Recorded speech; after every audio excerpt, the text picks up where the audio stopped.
I think my job certainly makes you appreciate life and appreciate your family. Let the small issues in life go, because I've seen it. I've seen regret in people that, they wish they had said this or that, made up with someone before they passed away. That's Matthew Cerny, superintendent of the Wiltwyck Rural Cemetery in Kingston, New York. He oversees the historic cemetery, a community mausoleum, and crematory operations. Wiltwyck's state-of-the-art crematory is the only one in Ulster County, and we went behind the scenes to learn all about the process. People often ask where we get our ideas for our Cats Cast episodes, and this one came to us via Instagram, where we noticed the Wiltwyck Cemetery and Crematory started following us and liking our posts. Instead of getting creeped out by our new Insta fan, we reached out to discover more about this unique cemetery where families can take part in the typically enigmatic cremation process by way of so-called witness cremations. More about those later in the show. But first, we just had to meet the person who manages the Instagram account that introduced us to Wiltwyck in the first place. So my name is Hannah Sparagon, and I'm the social media and marketing coordinator for Wiltwyck Cemetery. And I more or less discovered Wiltwyck simply because I live right next to it. And it was an absolutely beautiful, breathtaking cemetery. A lot of history to it, so that's how I first started as a volunteer and then transitioned into a part-time social media content creator. Part of what we do is not only putting the word out about witness cremations and cremations in general, it's engaging with the public, telling them we offer historic tours that we're open for them just to walk around in. And it's to really welcome the public, not just in one aspect, but in multiple. Here, come see our facilities. Even if you're morbidly curious about the whole process, come educate yourself. It's really about education, opening people's minds, and to understand it's not this dark and mysterious thing. By showing them, here are these options, here's what you can learn. That sort of is why we've done the public outreach and the media content that we put out. It's to really educate the public. My name is Matthew Cerny. I'm the superintendent of Wiltwyck Cemetery. I oversee the grounds, all of the cemetery operations, as well as the operation of the crematory. I've been in cemetery business for about 30 years. First 27 of those years as a private contractor, managing and maintaining cemeteries throughout the Hudson Valley. And about 2.5 years ago, I was offered this opportunity to come run this cemetery. We are the only crematory in Ulster County. So the cemetery itself was founded in 1856 or 57, depending on which document we look at. The section that we're in right now is considered our new section, even though it still goes back to the early 1900s. The old section is off of Pine Grove Avenue. That was just founded by a group of locals who wanted to establish a non-denominational cemetery. So we don't have any direct religious affiliation, but we welcome everybody. We have a very diverse population here in Kingston, and even that long ago. The history of Kingston is recognizable here. All the names that we know throughout the city of Kingston, you can find them here. We passed a family mausoleum for one of those historic Ulster County families, the Hasbrooks. This is a family mausoleum, yep. And the difference between a mausoleum and a crypt? A crypt is the individual spot that a casket is being entombed into. So this mausoleum has 8 crypts in it. And just up the path from the Hasbrooks, we passed another notable resident, Gladys Hurlbut, an actress and playwright who you might remember from this episode of I Love Lucy. There's a purse snatcher somewhere here in this theater. Maybe I'd better call the police. Well, I think you had. You just let us go down the aisle. We won't make any noise. Look, There was $500 in her purse. I'm sorry, you'll have to see the manager. There she is. That's the purse snatcher. What? What are you talking about? That's my purse. Hannah has photographs of her in I Love Lucy and some other shows like that you remember. This is reminding me here. We have about 60 acres that are developed, 85 acres total. So we have enough area here to continue operating and burying people for at least another 100 years. That's kind of the downfall, if you will, of a lot of cemeteries, that they start to struggle financially once they run out of room. So it's important that we have all this room to continue to grow and serve this community. How do you recommend that people express their wishes while they're still alive? That's important. We see a lot of families that they just don't have any idea of what a loved one would have wanted, and then they spend a lot of time questioning what that might be. So first thing would be certainly talk to your family. Let them know what your wishes are. Secondly, meet with a funeral director and start making your plans. We're very fortunate in this area. We have a great group of funeral directors, all of whom do pre-plans with families, so they can walk with you through this process of planning a funeral, whether it's your own or that of a loved one. Do you consider cremation more of an eco-friendly alternative to a burial? I personally do. There is some debate to that. Cremation does use natural gas, but with a cremation, obviously you're not taking up a larger piece of land for eternity, because once these areas are sold as graves, that's it. They won't be utilized for anything else. Cremation itself is very clean in terms of emissions or anything like that. So in my opinion, right now, cremation is probably the least impactful on the environment. We are hearing and seeing more and more about green burials. And even the definition of what is a green burial is a little bit in question. So if a family were to call us and say, can we do a green burial? We could offer them a regular cemetery grave, and they can choose to not have their loved one or themselves embalmed. They do not have to be in a concrete burial vault. They do not have to be in a casket that is coated with varnish and lacquer or other petroleum products. They can choose to be buried unembalmed in a plain, maybe pine wood box, but casket itself is not even required. People can and do choose to just be buried in a cotton shroud. A strict version of green burial would have us digging a grave by hand rather than using powered equipment, excavator or a backhoe. Monuments might not be erected in a truly green burial because the granite for monuments comes from a great distance away. So if somebody wants a very strict interpretation of a green burial, they might not do that. And you offer all that? We do. We do now about 60 burials a year. In the crematory, we serve about 1,200 individuals a year. And that's continuing to increase on a regular basis as cremation rates continue to increase. What do you attribute that increase to? There is no one answer to that question. There is a little bit of a cost factor. There's some environmental factors. People don't want to take up physical space on a piece of property. There's still a sense for a lot of people of they don't want to be buried in the ground. It allows families to schedule a funeral or a service at their convenience. As a population, we're spread out all over the place now. We're not all in the same town or same house. That allows families time to get together. In New York State, crematories can only be in cemeteries. So we're the only crematory in Ulster County. So we serve all of the funeral homes in our area. We serve certainly all of Ulster County, northern Dutchess County, up into Greene, Columbia, down into Orange County, Rockland County. Those funeral homes are bringing their deceased here for us to cremate. And that wide service area comes back to a unique option at Wiltwyck, the witness cremation.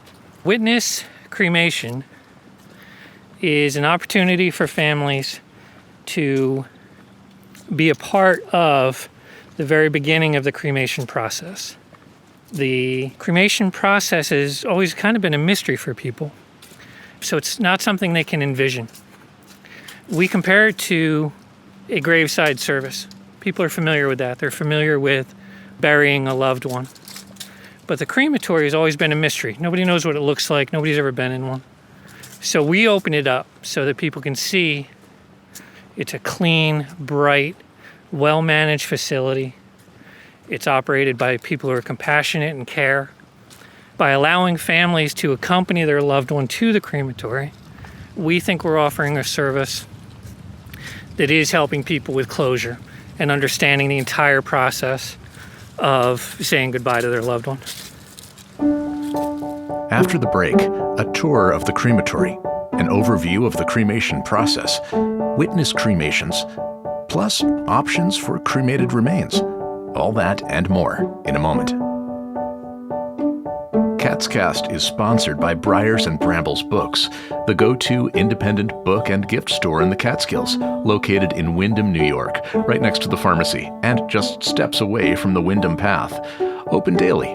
For more information, visit briarsandbramblesbooks.com or call 518-750-8599. And by the 52-mile Catskill Mountains Scenic Byway, following New York State Route 28 through the heart of the Central Catskills. For maps, itineraries, and links to area restaurants, shops, and accommodations, visit sceniccatskills.com. Cat's Cast is also supported by the Mountain Eagle, covering Delaware, Greene, and Schoharie counties, including brands for local regions like the Windham Weekly, Schoharie News, and Catskills Chronicle. For more information, call 518-763-6854 or email mountaineaglenews@gmail.com. And thanks to you, our listeners, who support this podcast with a monthly donation at catscast.com. Back at Wiltwyck Cemetery, Superintendent Matt Cerny led me into the crematory viewing room, a private space for family and friends. Locally, we're already over 65% of everyone who passes away is choosing cremation, and that's set to continue to increase. When a family chooses witness cremation, this is the room that they're gathering into to begin with. As you can see, it's set up comfortably like a living room. We can also set it up like a chapel, so there are 24 chairs in here for people to gather. Then the funeral director will work with our staff to bring the deceased in through the back. We get set up in front of the machines that are called retorts. That's the name of a machine that performs the cremation. Then from there, we're able to raise these drapes so that a family can see through the glass into the crematory. They can see that their loved one is there in a casket in front of the retort. And that's enough for a lot of people. But others will choose to go into the crematory to be a part of the casket being pushed into the retort. And then they can even be a part of lighting and beginning the process of cremation. And that's important to a lot of people. Some religions do that for all their deceased. And locally, we're doing more and more witness cremations all the time. We want people to see how comfortable the crematory is, how clean it is, and meet the professionals that do this. Matt opened the door and we stepped into the crematory itself. So these are modern retorts. These units are about 3 years old, completely computerized, monitoring temperatures, monitoring fuel consumption, and monitoring emissions. We operate under very strict guidelines from New York State DEC, and we monitor all of our emissions at all times to make sure that we're within appropriate environmental standards. Standing in this noisy room, it suddenly dawned on me that these retorts might currently be in operation. Yes, this one as well. Yep. So this is the monitor that the crematory operator is always watching. There's no personal information on here. But this is what we're entering is how much does a person weigh? What type of container is it? Is it cardboard? Is it a pine wood box? Or is it a finished casket? Gender plays a role in the cremation process. You can see temperatures are always carefully monitored. And right now this machine is completing a cycle So it's in what's called a cool down process.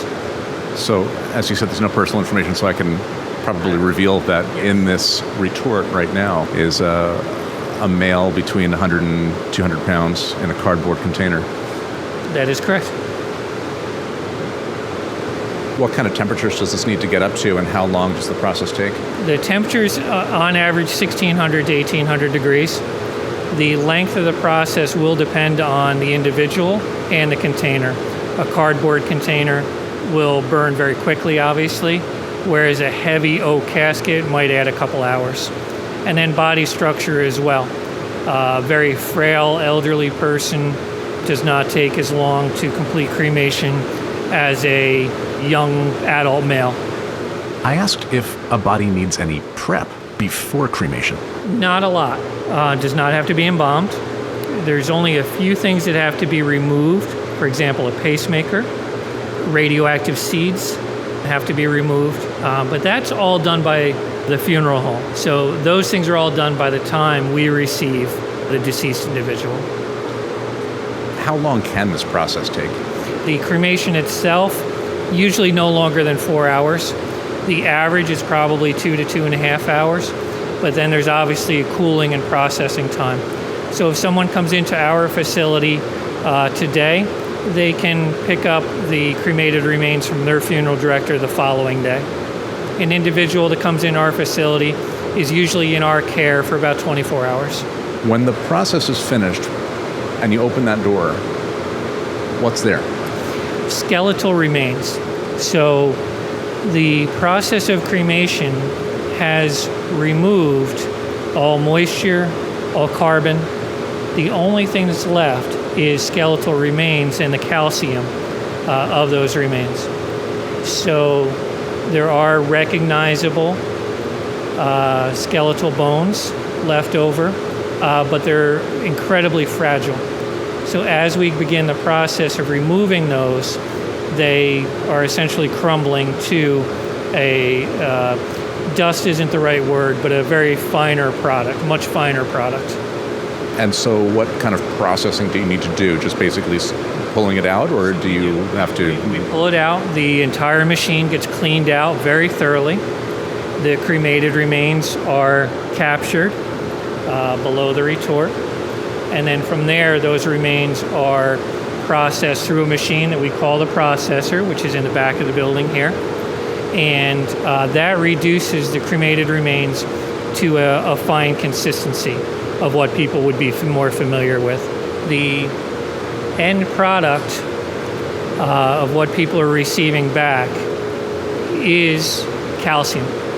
We refer to it as cremated remains. The crematory operator brings cremated remains over to here. They go into the individual cubbies by themselves with their paperwork. Then at this station, we refer to this as the peer review station. So every time someone comes into our care, there are 3 different people in this organization who are checking paperwork and paper flow before the cremated remains are sealed, labeled, and ready for pickup. So this area is very important. The one question I'll receive every time we do an open house is people asking a very honest concern of how do I know it's my loved one I'm getting back? This is how you know. This is our process. This is our method for identification, and this is why it works. And that's very important for people to see. And right now I'm looking at 6 cremated remains in containers that are ready for someone to pick up. That's correct. Yep. You'll see that they're all separated individually, so there's no chance of commingling. Each one is identified on the exterior of the container as well as on the interior, and then there's a complete packet of paperwork there. So it's obviously paperwork intensive, but that's a good thing. It's assuring a very secure process. I'm incredibly proud of the staff that we have here because it's not a case number to us. It's not just another project for our day. This is someone's loved one. So we never forget that. And they're handled exactly how we would want our loved ones handled in this facility. Back outside and into the Wiltwyck Cemetery, we talked about options to families once those cremated remains are in hand. In New York State, the cremation itself is considered to be the final disposition. So after that, a family can do whatever they would like to do. I personally am a strong believer in burying or using a mausoleum, a cremation niche of some sort, because we hear stories about people take cremated remains home, they go up in a closet somewhere, and in some cases they're even forgotten. So we had a case where someone called us and said, I have a box, it has your name and phone number on it and a number. And I said, is it a round metal disc? She said, yes. I said, is there anything with it? She said, yes, there's a bag of something. I said, that's cremated remains. And she said, we just bought this house. We don't know who this is. What do we do with it? So we do see it, so that was someone who was left behind after a house sale. So I'm a big proponent for memorialization. Put them somewhere, let future generations discover their family, discover their ancestry, and memorialize each individual. But by law, cremated remains can be scattered in a lot of different places. We do have a scattering garden here in the cemetery, as well as cremated remains are buried on grave plots. We have cremation plots, and then we have the niches in the mausoleum. So this is our indoor mausoleum. This contains both casketed crypts as well as cremation niche, which is these units here. And then this area is our chapel. The acoustics in here are nice too. So when we have a service here in the chapel, if you get a good singer, it's a pretty impressive sound throughout this building. So these are all entombments. These are full casketed entombments.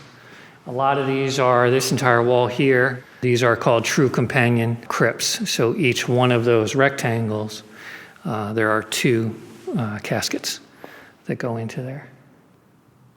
In the past few years, glass cremation niches have become very popular, and that allows people to really personalize their cremation niche.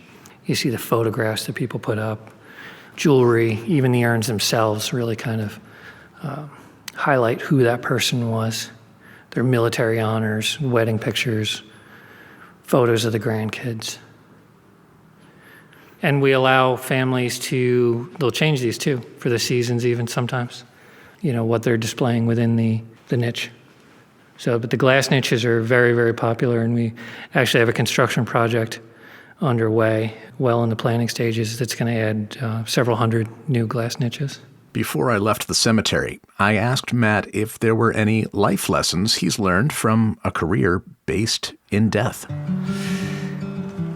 I think communication with one's family is probably the most important lesson that I see on a regular basis. That you can't take back time. And so you do get to see what the priorities are, the relationships that we all have, how we interact with everyone around us.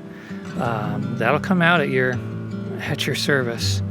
The people that love you and miss you, and we've seen people that have anger within them, even when someone passes away. So it absolutely affects just how I live my life in terms of, thinking about your own mortality.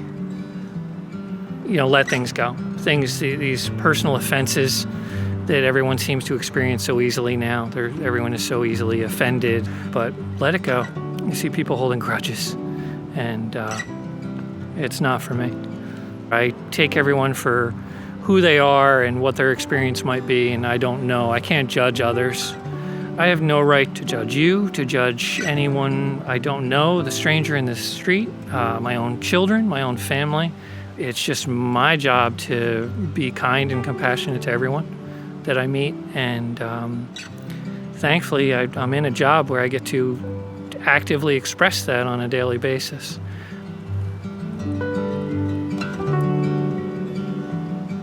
For more information, including site visits and tours, visit wiltwyckcemetery.org. You can also find them on Instagram at Wiltwyck Cemetery. We're on Instagram at CatsCast, or you can find us at catscast.com. CatsCast is a bi-weekly production of Silver Hollow Audio.